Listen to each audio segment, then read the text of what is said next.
Les 5 pas de la délivrance. Amen. Vous savez, quand nous quittons nos maisons, nous venons à l'église. Ce n'est pas une habitude. Amen. C'est pour que nous puissions être délivrés. Pour que nous puissions être meilleurs. Amen. Mais il s'est fait que dans des églises, il y a des gens qui ne changent pas. C'est-à-dire, tout ce que tu faisais dans le monde, tu viens à l'église, tu continues toujours à les faire. C'est pour ça, il y a 5 pas de délivrance qu'il te faut aujourd'hui, ce matin. Amen. Alors, ceux qui sont en train d'écrire, on va écrire les premiers pas. Dans les titres, c'est les 5 pas de la délivrance. Nous sommes dans les premiers pas. Jean, chapitre 1, verset 12. Verset 12, ok. Jean 1, verset 12. Mais à tous ceux qui l'ont reçu, à ceux qui croient en son nom, elle a donné le pouvoir de devenir enfants de Dieu. Donc ça, c'est les premiers pas. On ne commence pas la vie chrétienne par chanter à la chorale. Amen. La vie chrétienne ne commence pas par devenir, je crois, membre d'accueil. Non. On ne commence pas la vie chrétienne à venir t'asseoir dans l'église. La Bible dit que Dieu envoyait ceux qui étaient sauvés à l'église. Amen. Donc les premiers pas de la vie chrétienne, c'est le salut. Il faut accepter le Seigneur dans ta vie comme Seigneur et Sauveur. Donc il faut te rappeler qu'un jour, quand j'étais venu dans cette église, ou bien quand la personne m'avait amené ici, et puis j'ai accepté Jésus. Je connais une chorale à Paris, dans le 95, pour chanter là-bas. Dans les jours où tu viens t'inscrire, et les jours où tu vas commencer à chanter devant ici, tu peux faire entre 6 à 1 année, 6 mois à 1 année. Amen. C'est-à-dire, il faut que on comprenne, ou bien on réalise que tu as accepté le Seigneur. Là, tu vas commencer à chanter. C'est les premiers pas. Il faut accepter le Seigneur. C'est-à-dire, il faut te rappeler qu'un jour, j'avais fait cette prière. Seigneur Jésus, je viens à toi tel que je suis. J'ai dirigé jusqu'à présent ma propre vie. Maintenant, je viens à toi. Pardonne mes péchés. Amen. Ainsi de suite. Si tu n'as pas encore fait cette prière, de ce que tu n'as pas encore fait les premiers pas de la délivrance, nous en avons besoin de ces premiers pas. Amen. De la vie chrétienne, où l'église, ce n'est pas un lieu où on vient se détendre. Parce que tu as travaillé toute la semaine, parce que tu as été à l'école toute la semaine, après les dimanches, tu viens, tu te détends. Ou tu viens voir des amis, tu viens avec ton calepin pour écrire des noms, des numéros. Non, on vient à l'église parce qu'on est sauvé. C'est les premiers pas de la vie chrétienne. Amen. Tout commence par l'acceptation du Seigneur Jésus. La Bible dit que crois au Seigneur et tu seras sauvé. C'est-à-dire, si tu ne crois pas au Seigneur, tu ne peux pas être sauvé. De la vie chrétienne commence par croire au Seigneur. Alléluia. Amen. Deuxième pas. Deuxième pas, c'est confesser les péchés. Ésaïe 59, verset 1. C'est très important, écoutez bien. Non, la main de l'Éternel n'est pas trop courte pour sauver, ni son oreille trop dure pour entendre. Mais ce sont vos crimes qui mettent une séparation entre vous et Dieu. Amen.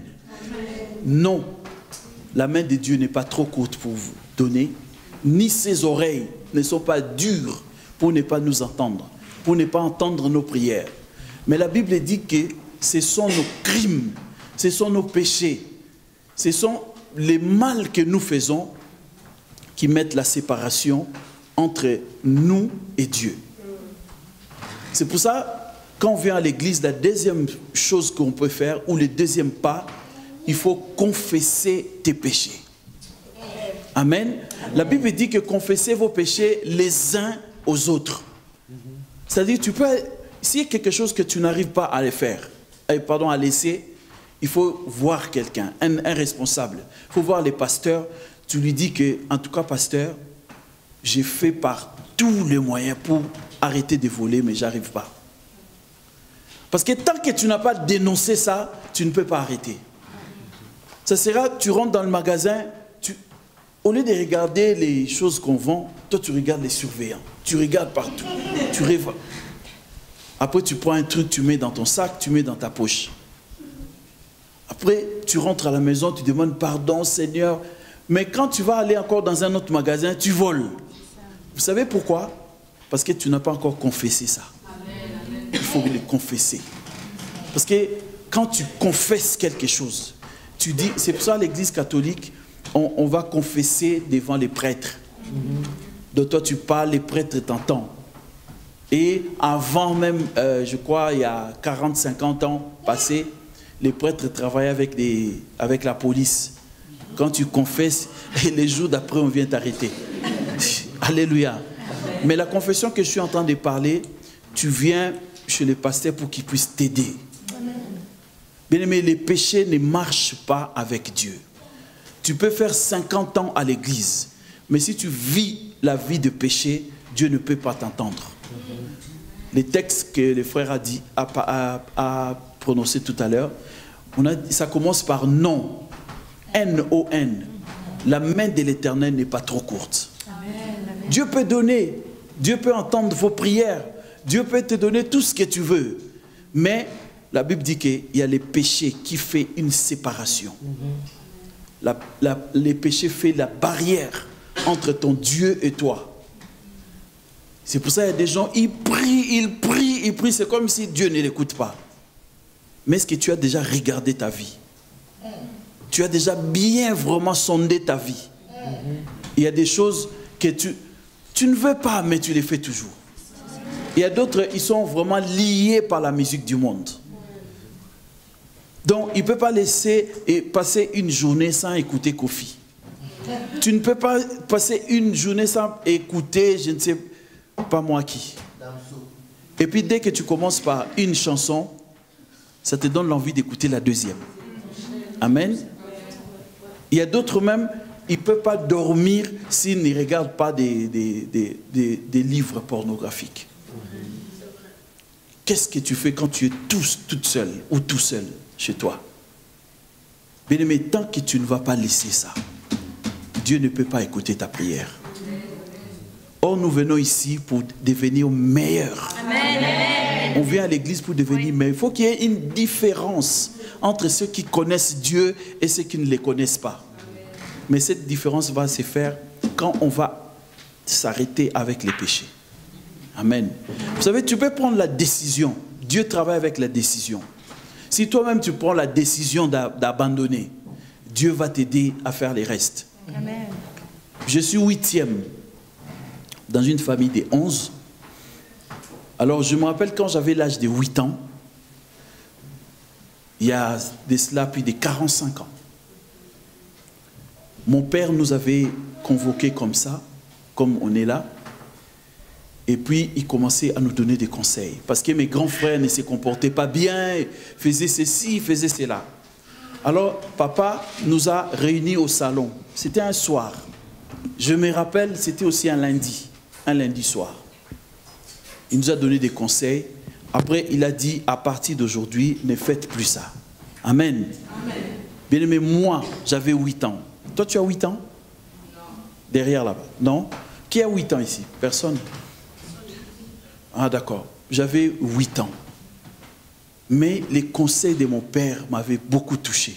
J'ai dit, à partir d'aujourd'hui, si mes frères et mes sœurs ont pris ces chemins, moi, je vais prendre un autre.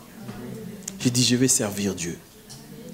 Et les jours d'après, je suis parti m'inscrire dans une chorale. Il y avait une église dans le quartier. Je suis parti m'inscrire là-bas. Et j'ai commencé depuis là jusqu'à aujourd'hui. Donc je n'ai pas eu le temps dans ma vie d'avoir des copines, d'avoir des ceci, des cela. Non, non, non. J'ai commencé à craindre Dieu depuis cet âge-là. Amen. Depuis l'âge de 8 ans jusqu'à maintenant. Amen. Mes amis, donc tu peux prendre la décision aujourd'hui. Parce que la délivrance commence par les renoncements de péché. que tu... Parce que c'est le péché qui va ouvrir la barrière. Et tu pourras entrer librement chez Dieu. Tu pries, tu pries, tu pries, tu pries. Il n'y a pas de réponse. Essaye aujourd'hui. Allez voir les pasteurs. Dis, pasteur, je n'arrive pas à laisser telle chose, telle chose, telle chose. Et vous allez prier. Parce que toi-même, tu vas parler, ça va s'arrêter. Maintenant, tu n'arrives pas à laisser parce que tu n'as pas encore prononcé ça. C'est-à-dire que tu es en train de lutter tout seul. Or, nous ne pouvons rien sans le Seigneur Jésus. Amen. Ça, c'était notre deuxième pas. Ce n'est pas fini. Il y a encore un pas qui est très, très, très important.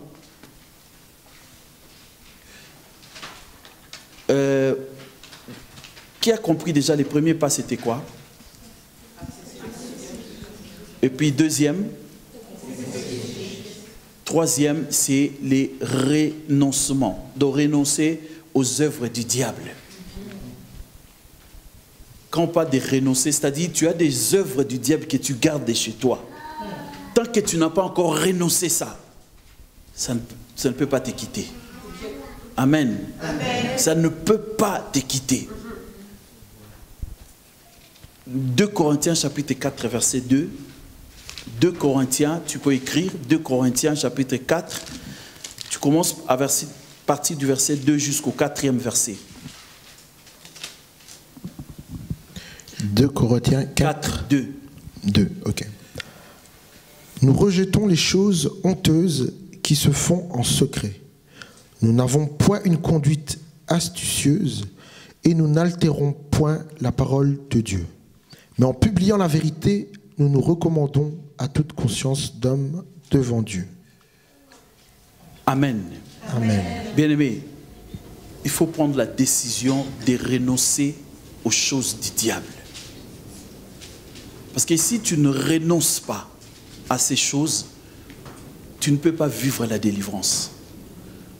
On ne vient pas à l'église pour être toujours comme ça. Tu vis dans la pauvreté, dans la précarité. Mais si tu veux monter, Dieu a aussi des conditions.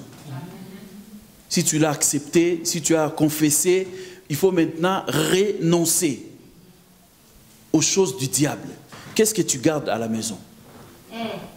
Qu'est-ce que tu gardes à la maison? Il y a des gens ici, même pour acheter un stylo, il va acheter un stylo volé. Même pour acheter un billet de train, tu achètes un billet volé. Bien aimé, il faut renoncer à ces choses-là. C'est-à-dire, il faut amener ces choses-là auprès des hommes de Dieu. Ils vont prier, il faut briser cela et tu es libre. Amen. Bien aimé, tant que tu gardes ces choses à la maison, tant que tu gardes, parfois tu ne lis pas, tu les regardes pas, mais tu as des revues pornographiques, tu sais là où tu les as cachées. Tu ne les consultes pas tous les jours, mais tu les as, c'est à toi. C'est toi qui as acheté ça. Tant que tu n'as pas encore renoncé à ça. Parce qu'un jour, le diable, il est tellement malin. Il peut te laisser même pendant 3 mois. Il dit non, ne regarde plus, ne regarde plus. On avait prêché ça à l'église, ne regarde plus. Mais après 5 mois, il dit regarde un peu, ça fait longtemps.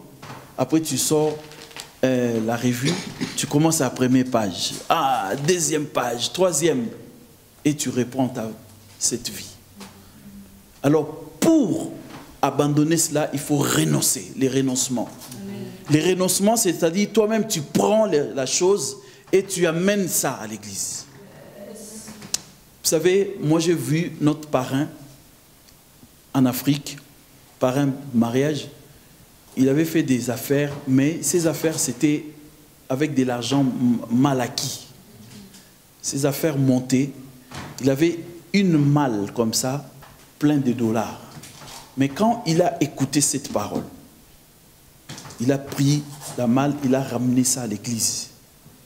Il a dit non, non, je sais qu'il y a beaucoup d'argent, mais c'est pas un bien acquis. C'est mal acquis. Il a donné ça à l'église. Mais qu'est-ce que tu peux ramener à l'église? Que tu gardes chez toi. Toi-même, tu sais. Regarde tes chaussures, est-ce que tu les as achetés au magasin. Ta ceinture, tu les as bien achetées. Amen. Amen. Vous savez, il y a des trucs comme ça, c'est ça qui empêche la prière de monter. Ça empêche la prière. Donc il faut être sérieux avec Dieu. Dieu n'aime pas les péchés. S'il y a quelque chose que Dieu n'aime pas, c'est les péchés. On dit que Dieu est partout, sauf là où il y a les péchés. Il est à l'écart. Il est à l'écart. Parce qu'il ne veut pas entrer dans le monde là des péchés. C'est pour ça que si tu te sépares avec le péché, tu renonces au péché, Dieu sera avec toi. Amen. Amen. Quatrième pas, il faut détruire. Ça, c'est la destruction. Détruire les objets occultes que tu as chez toi. Amen. Amen. 2 Chroniques, chapitre 14, versets 2 à 5. 2 Chroniques 14, 1, 2 à 5. 2 Chroniques. Bien aimé, il faut détruire. Amen. Si tu ne détruis pas, ces choses seront toujours là. Toujours là, oui. 2 Chroniques 14, à partir du verset 2. Il fit disparaître les autels de l'étranger et les hauts lieux. Il brisa les statues et abattit les idoles. Il ordonna à Juda de rechercher l'Éternel, le Dieu de ses pères, et de pratiquer la loi et les commandements. Il fit disparaître de toutes les villes de Juda les hauts lieux et les statues consacrées. Bien-aimé, il faut disparaître toutes les statues que tu as chez toi. Il faut les disparaître. Parce que tant que tu vas garder tout cela dans ta maison, Dieu ne peut pas agir dans ta vie. Dieu n'agit pas là où, dans la vie de quelqu'un qui a des statues. À la place des statues, qu'est-ce que tu as chez toi à la maison? Il faut les briser. Amen. Il faut les briser. Il faut même, tu peux même amener ça à l'église. On met quoi? L'essence. Et puis on met le feu. Amen. Amen. Parce que tant que tu vas garder ça, bien-aimé, ça ne sera pas pour comment on dit? Pour ton bonheur. Ça ne sera pas pour ton bonheur. Donc c'est comme si tu gardes un petit serpent à la maison. Les jours où il va devenir grand, c'est les mêmes serpents qui vont t'avaler. Alléluia. Bien-aimé, c'est pour ça que quand il est encore petit là, amène-lui à la maison, à l'église. On va les brûler au nom de Jésus. C'est un pas pour la délivrance, pour ta délivrance. Papa, tant que tu n'es pas délivré, tu ne peux pas vivre la vie abondante de Dieu. Vous savez, la vie chrétienne, c'est une vie qui est vraiment succulente. Mais toi, tu ne peux pas vivre ça à cause des choses que tu gardes. Vous savez, il y avait un enfant, il a pris, dont son père était magicien.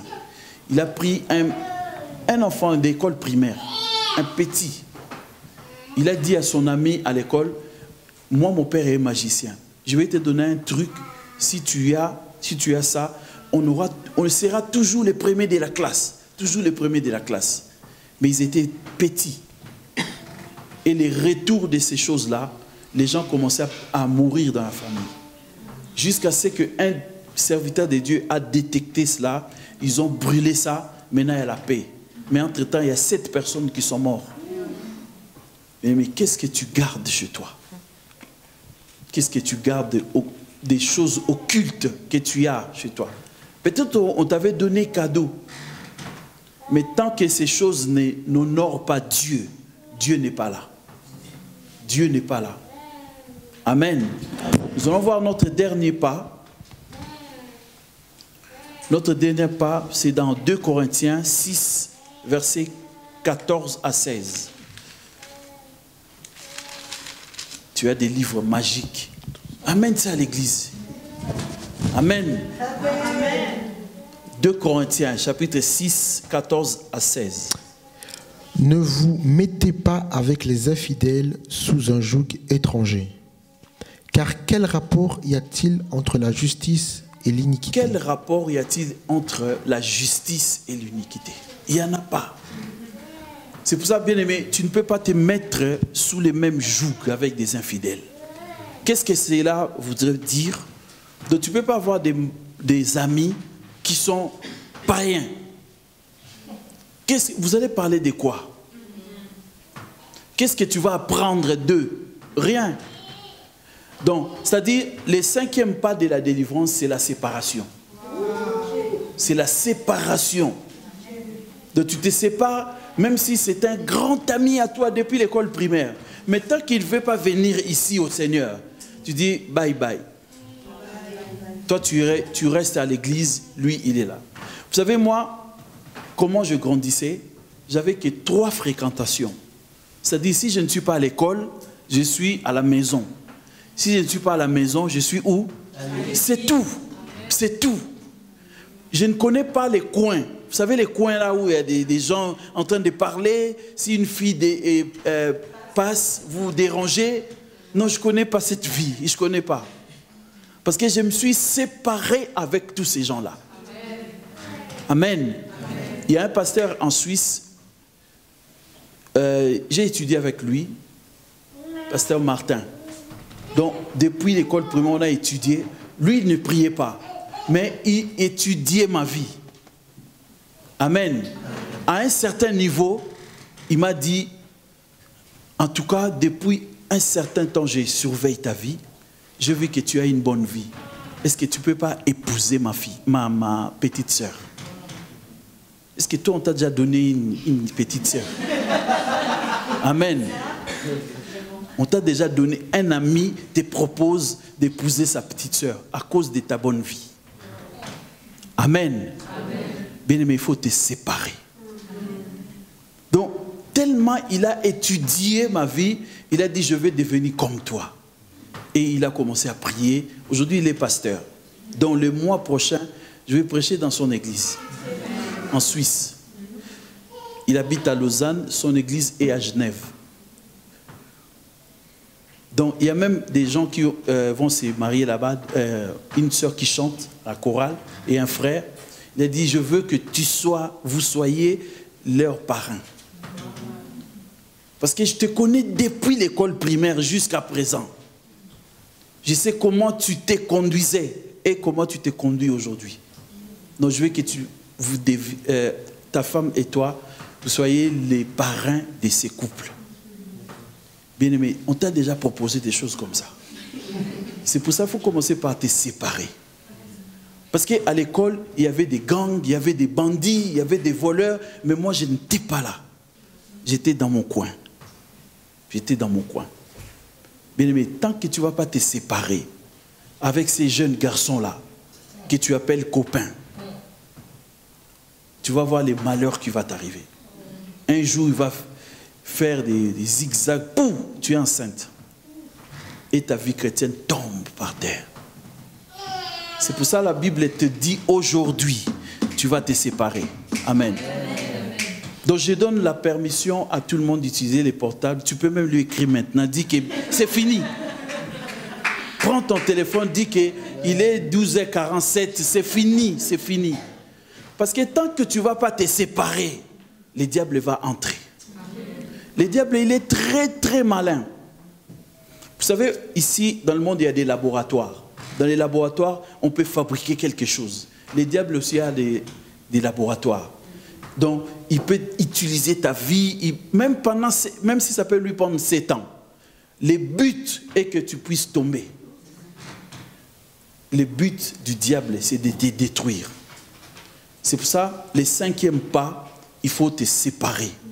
Tout ce qui te dérange, tout ce qui dérange ta vie, il faut te séparer. Toi, tu crois que c'est un ami? Oh, c'est pas un ami, c'est ton diable. Excusez-moi de vous faire ce petit témoignage. Dernièrement, il y avait un mariage, parce que ma femme prépare des mariages, elle fait des mariés, raison pour laquelle elle n'est pas venue ici, parce qu'hier, elle a suivi une mariée donc, du matin jusqu'à ce qu'elle avait fait le 2e changement. Alors, dernièrement, il y avait un mariage. C'était à Grigny. Elles étaient à l'hôtel. Et cette jeune fille qui s'est mariée, elle était suivie avec une meilleure amie. C'est elle qui dit que c'était sa meilleure amie. Elle était comme on appelle la dame de compagnie. Or, cette dame de compagnie n'était pas contente que sa meilleure amie puisse se marier. Elle est partie voir un féticheur. On lui a donné, je ne sais pas, un produit. Ils ont dit, tu vas prendre ça les jours qu'elle sera en train de se préparer pour le mariage. Alors, ma femme était dans cette chambre, à l'hôtel. Moi, je n'étais pas là, parce que là, on prépare la femme, moi, je ne suis pas là. Je viens peut-être la chercher quand elle a besoin. Après, vous savez qu'est-ce qui s'est passé? La dame là qu'on appelle dame de compagnie, que la femme est en train de dire que c'est ma meilleure amie. Elle a pété dans la chambre. Et il y avait une odeur, comme, vous savez, comme si un animal est mort dans la rue pendant longtemps. Il y avait cette odeur-là. Or, c'est ce que les magiciens avaient donné. Tous les gens qui étaient dans cette pièce ont senti cette odeur. On a même ouvert les fenêtres, ils sont même sortis pendant 5 minutes. L'odeur était toujours là. Or, c'est cette odeur qui est venue détruire le mariage. Vous savez, qu'est-ce qui s'est passé après? À chaque fois que cette femme, depuis les premiers jours du mariage, à chaque fois qu'il est avec son mari, de la femme qui s'est mariée, à chaque fois qu'elle est avec son mari, elle va péter et c'est la même odeur. Et puis, écoutez, peut-être ça peut vous faire rire, mais c'est très, très, très important. Amen. C'est pour ça que la Bible dit, il faut vous séparer d'eux.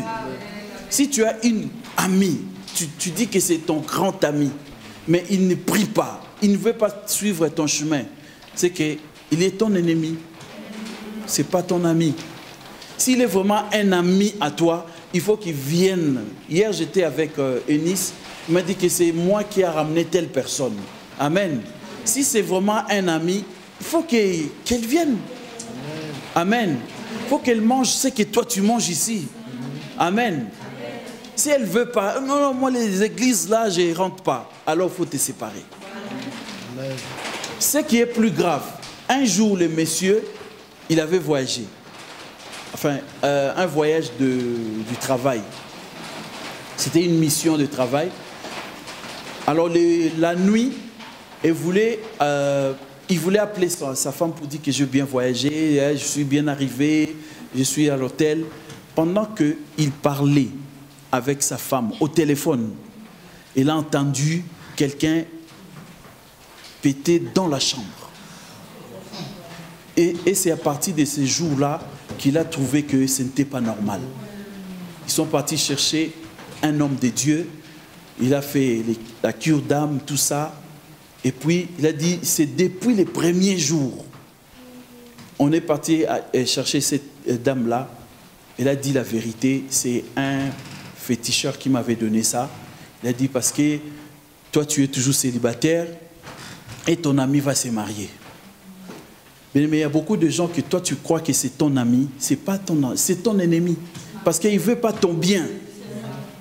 Il ne veut pas que tu te maries. Il n'est pas d'accord que tu puisses travailler dans tel... Vous savez, tu fais des démarches parfois pour aller travailler quelque part. Il y a ton ami qui dit non, ne va pas là-bas. D'ailleurs, là-bas, il n'aime pas des noirs. Là. Mais non, mais même s'il n'aime pas les noirs, laisse-moi aller. Laisse-moi essayer. Bien, vous savez, moi, j'ai un... Je ne sais pas si je peux dire un don.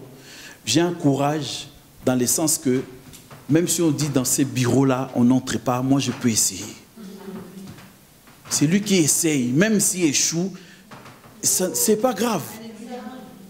Vous savez, un jour, je suis parti au bureau principal de la Poste pour demander un contrat pour devenir, comment on appelle, concurrent de la Poste en France. Est-ce que ça s'est fait? Exemple, ici, c'est une banque. Tu viens dans cette banque. Non, non, je suis venu chercher un contrat ici pour devenir votre concurrent. Donc, ça dit, je vais faire une autre banque avec les noms là, mais ça ne sera pas vous. J'ai essayé. Alors j'arrive dans tel bureau, on a dit non, en tout cas, ce que tu demandes là, c'est trop, il faut aller dans tel bureau. Non, non, non, jusqu'à ce que j'ai trouvé la bonne personne qui devrait me faire ces contrats. Et quand il était en train d'écrire les contrats, il m'a dit que depuis que la poste existe, tu es le premier noir qui est venu demander ça. Mais ce qui est vrai, on m'a donné ça.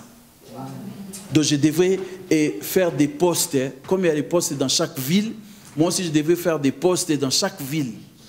Et c'est la poste qui me donne des produits à distribuer. Amen. Bien-aimé, si tu as un ami, non, non, non, il ne faut pas aller, il ne faut pas aller, c'est ton ennemi. Parce que dans la vie, il y a des amis ennemis. Amis ennemis. Tous les jours, il est avec toi. Donc si il n'est pas chez elle, il est chez toi. Mais c'est ton ennemi. Comment tu vas le savoir? Parce qu'il t'empêche d'aller loin. Il t'empêche d'évoluer. Tu dis, je vais aller voir. Non, non, non, ne va pas. Un jour, je partais à l'école, quand j'étais encore étudiant. J'ai croisé un ami en chemin. Donc, l'école, c'est là-bas, mais lui, il rentrait comme ça, avec une fille. Ah, ça va, mais c'est l'heure, c'est presque l'heure de l'école. Non, aujourd'hui, ils ont dit qu'il n'y a pas école. Amen. Vous savez qu'est-ce que moi j'ai dit? C'était à 3 minutes de l'école. J'ai dit non, c'est pas grave. Si j'ai quitté, pour ceux qui connaissent Kinshasa, j'ai quitté Bandal pour arriver à l'Académie des Beaux-Arts. C'était tout près de quand on finit Camp Kokolo. Je venais à pied. J'ai dit, si j'ai fait toute cette démarche-là, à pied jusqu'ici, qu'est-ce qui empêche de continuer? Amen. Il y a beaucoup qui changent de direction comme ça. On te dit qu'il n'y a pas d'école. Bon, ok, là vous allez où? Là on va dans une boîte ici. Bon, on y va. Amen. Moi j'ai dit, bon, c'est pas grave, même s'il n'y a pas d'école, moi-même je vais aller là-bas, je vais me rendre compte qu'il n'y a pas d'école. Mais dès que j'arrive tout près d'école, on a sonné. Tout le monde entrait. Sauf les deux là. Bien-aimé, il faut vous séparer. Amen. Si quelqu'un ne veut pas suivre ton chemin de Dieu, sépare-toi. Sépare-toi. Sépare-toi. Il peut être même quelqu'un de ta famille. Sépare-toi. Parce que ce que nous cherchons dans ces mondes, c'est aller voir Dieu. Aller voir Dieu. On ne cherche pas à aller en famille voir Dieu. Donc si les membres de ta famille ne veulent pas, toi continue. Il y a une chanson qui dit que à mon cœur j'ai choisi de suivre Jésus. Amen. Si mes amis s'en vont, qu'importe, moi j'irai. Les amis ne veulent pas, mais moi j'irai. Et puis il y a un couplet qui dit, au monde j'ai dit quoi? Au monde j'ai dit non. Joyeux, je prends ma croix. Donc tu prends ta croix avec plaisir de suivre Jésus. Au monde j'ai dit non, joyeux je prends ma croix. Au monde j'ai dit non, j'accepte Jésus. Au monde j'ai dit non, joyeux je prends ma croix. Oui pour toujours, oui pour toujours. Bien-aimé, pour toujours nous devons suivre le Seigneur. Alléluia.